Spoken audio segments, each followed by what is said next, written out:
రేపు వినాయక చవితి సందర్భంగా రేపు నిమజ్జనము వికోట టౌన్లో జరగడం జరుగుతుంది. సుమారుగా 17 విగ్రహాలు ఉన్నాయి. మధ్యాహ్నం 2 గంటల నుంచి సాయంత్రం 8 గంటల లోపల నిమజ్జనం అనేది కంప్లీట్ అవుతుంది. దానికి పోలీస్ తరఫున అన్ని జాగ్రత్తలు తీసుకోవడం జరిగింది.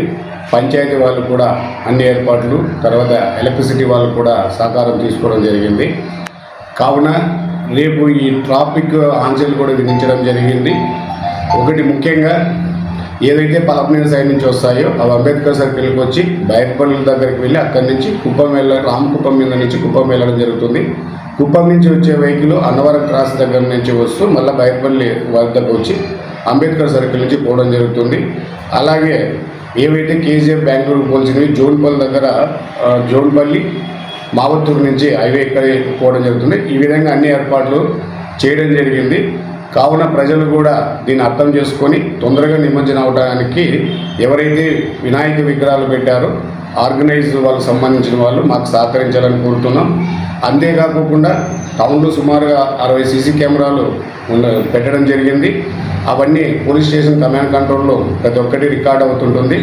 కాబట్టి ఎవరైతే వినాయక విగ్రహాలు పెట్టిన కమిటీ సభ్యులు వాళ్ళ దగ్గర ఉంటూ దాని విగ్రహం తీసుకొచ్చే సందర్భంలో ఆ డీజేలు పెట్టుకొని ఎవరైనా కానీ కొద్దిగా ఇబ్బందికరంగా ప్రవర్తించినట్లయితే వాళ్ళ మీద చాలా కఠినమైన చర్యలు తీసుకోవడం జరుగుతుంది. మంచి ఉద్దేశంతో వినాయక చవితి నిమజ్జనం జరుగుతున్నప్పుడు దానికి అదే ఉద్దేశంతో మంచి సాంప్రదాయబద్ధంగా భక్తి శ్రద్ధలతో జరిపించుకోవాలని ప్రతి ఒక్కరిని కోరుతున్నాం. ఎందుకంటే ల్యాండ్ ఆర్డర్ సమస్య వస్తే దాన్ని ఎంతవరకైనా తీసుకెళ్ళడానికి వాళ్ళ మీద కఠిన చర్యలు తీసుకోవడానికి సిద్ధంగా ఉన్నాం. అవే కాకుండా డ్రోన్ కెమెరాలతో కూడా మేము నిఘా ఉంచడం జరుగుతుంది. శాంతి భద్రతల విషయంలో ఎట్టి పరిస్థితుల్లో కూడా రాజీ అయ్యే విషయం ఉండదు. ఎవరైతే విగ్రహం ఊరేగింపుగా తీసుకొస్తున్న దానికి సంబంధించిన ఆర్గనైజర్స్ వాళ్ళే ఆ విగ్రహం దగ్గర ఏదన్నా జరిగితే వాళ్ళే పూర్తి బాధ్యత తీసుకోవాల్సి వస్తుంది. ప్రతి ఒక్కరూ భక్తి శ్రద్ధతో జరుపుకోవాలని కోరుకుంటున్నాం. ఎట్టి పరిస్థితుల్లో లాండర్ సమస్య వచ్చినట్లయితే వాళ్ళని కఠినమైన చర్యలు తీసుకోవడం జరుగుతుంది.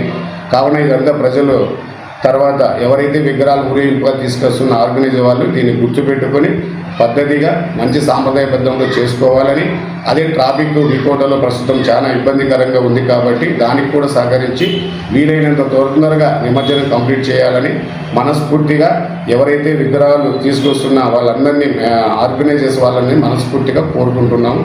కాబట్టి దీనికి ప్రజలు తర్వాత వినాయక విగ్రహాలు తీసుకొస్తున్న కమిటీ సభ్యులు కూడా ఈ సందర్భంగా తెలియజేస్తున్నారు.